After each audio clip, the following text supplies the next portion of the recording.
Hello everyone. In this video, we're going to be solving a problem about polynomials. I call it about polynomials because we have x squared minus 5x plus 1 equals 0, and that is a polynomial. And we're supposed to evaluate x to the fourth power plus 1 over x to the fourth power. And we can do this in more than one way. So let's go ahead and talk about this in at least two different ways. Okay? So first method. We have an equation x squared minus 5x plus 1 equals 0, which has two solutions, right? This is a quadratic equation. There's a quadratic formula which we can use to solve for x. So let's go ahead and use the quadratic formula. From here, x becomes negative b plus minus the square root of b squared. Remember the formula, minus 4ac, which is minus 4, divided by 2a. That is 21. 21 is not factorable into a perfect square times another number. So we're going to have to leave it inside the radical. So our answer is going to be like this. 5 plus minus the square root of 21 divided by 2. We get two solutions that are conjugates. So when you multiply them and add them, you get positive real number. I mean, not necessarily positive all the time, but you basically get rational numbers. And by Vieta's formulas, you can actually verify that here. But that's a different story. Let's go ahead and focus on our expression. So that's given we found x. There are two values. Which one can we use? And I'd like to say it doesn't matter, but you need to check. So our goal is to evaluate what? X to the fourth power plus 1 over x to the fourth power. How do you do that, right? If you know x, it's easy. But what is x? Which x value we're going to use? Let's go ahead and stick to the positive value because, well, actually both are positive. Never mind, because 5 is greater than square root of 21, right? That is square root of 25, in other words. So even if you use the minus sign, it's going to be positive, but I still want to use the one with the plus sign. It looks more positive to me, don't you think? Great. Now, all numbers are positive, but some are more positive than others. Hopefully that reminded you where that could come from. Now, anyways, this is x. We're going to plug it in. How do you raise something like this to the fourth power? Wouldn't that be like super hectic? Yes, because you have radicals and you kind of need to raise it to the fourth power.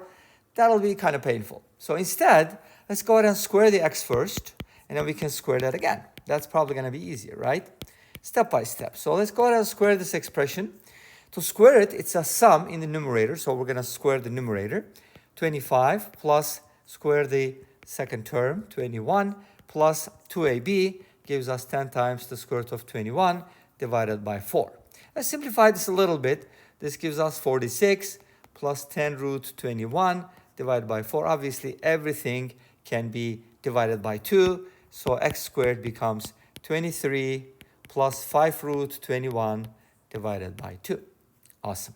Now, this is x squared. We need to square this one more time to get x to the fourth power, right? So how do you do that? Well, you're just going to square like normal. If you square x squared, you get x to the fourth power, don't you?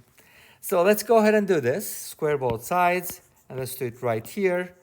Now, to square this, we're going to use the same idea. What is 23 squared? Does anyone know? I think it's 529, as far as I remember. I think I memorized 1 through 25, probably. Maybe even more than that. But anyways, 5 times the square root of 21. How do you square that, right? You square the 5, you square the 21.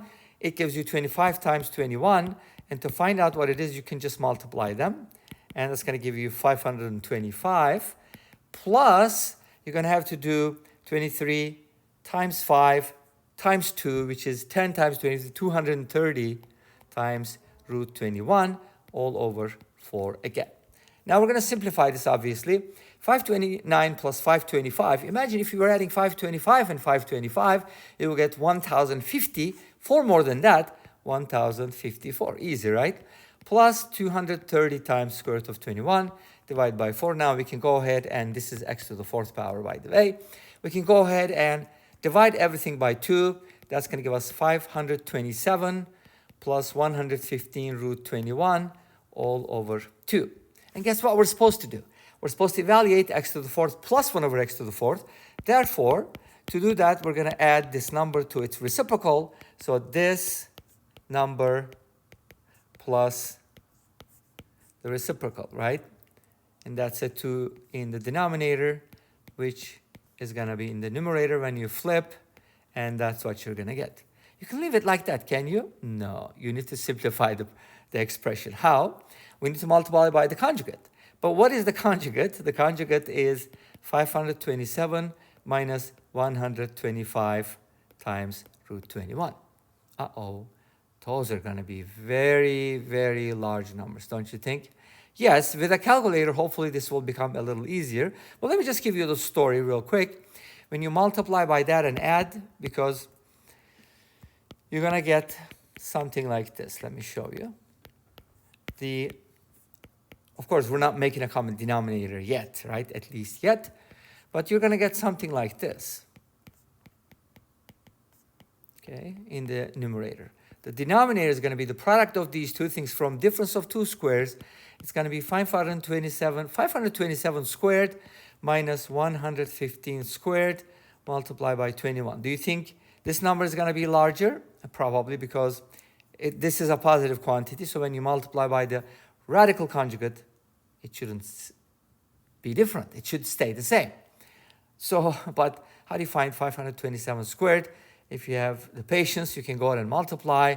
That's a lot of work, but let me tell you what's going to happen. You're going to get an odd number minus an odd number, which is an even number. So this number is going to be even, like before, and you're going to be able to cancel this. So you're going to get rid of the 2 there. And then, in the denominator, is probably going to be super duper nice, and we can tell by doing the second method and then going back here and looking at the result, maybe we can deduce something from there. So let's go ahead and proceed with the second method, because this is super painful. No, we're not going to complete that problem, okay? That's too much work, but I'm lazy. You're probably not. Go ahead and finish up the problem, okay? For me, please. Thank you. Now, this is what we're looking for, right? And you're probably thinking, this channel is all about what? Real numbers. Competitions, math Olympiads, fun problems, challenging problems, non-routine problems, tricky solutions, elegant solutions, all of that stuff. You've probably seen it very many times if you've seen my channel. If you became a subscriber for a long time, hopefully you subscribed, right? If you didn't, please do, because that means a lot to me. But you probably know the type of problems that I do. They're not brute force. There's always an easier, more elegant method, right? Here's what it is.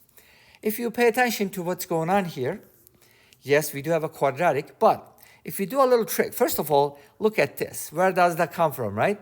Well, if you take this expression and square it, you're going to get that plus some other terms. So that tells me that I got to do a little bit of hocus pocus here. What is it called? Mathemagic. Ready? Okay, so I'm going to go ahead and add 5x to both sides, isolate x squared plus 1. And then I'm going to go ahead and divide everything by x. Ta-da-da-da. That does the trick. So this gives us on the left-hand side x plus 1 over x, and the right-hand side you get a 5. Isn't that cool? Now you can go ahead and square both sides, and that gives you x squared plus 1 over x squared plus 2ab gives you 2 equals 25 minus 2.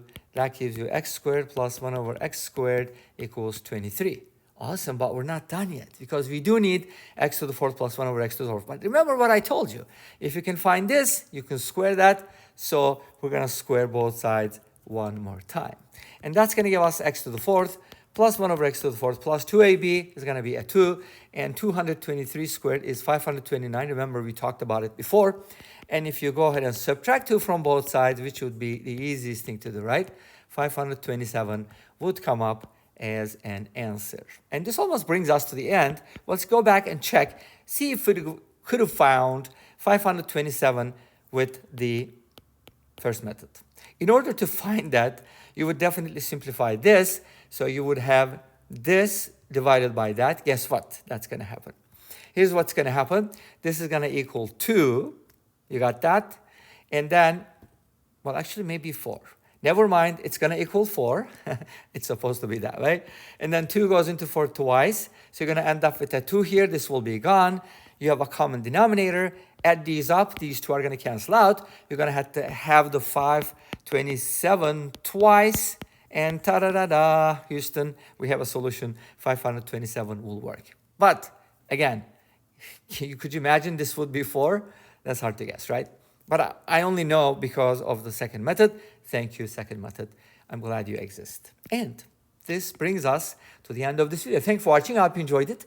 Please let me know. Don't forget to comment, like, and subscribe. I'll see you next time with another video. Until then, be safe, take care. And by the way, I have a channel that focuses on complex numbers. I squared equals -1. A plus B I is my other channel. Go ahead and check it out. And until next time, bye-bye.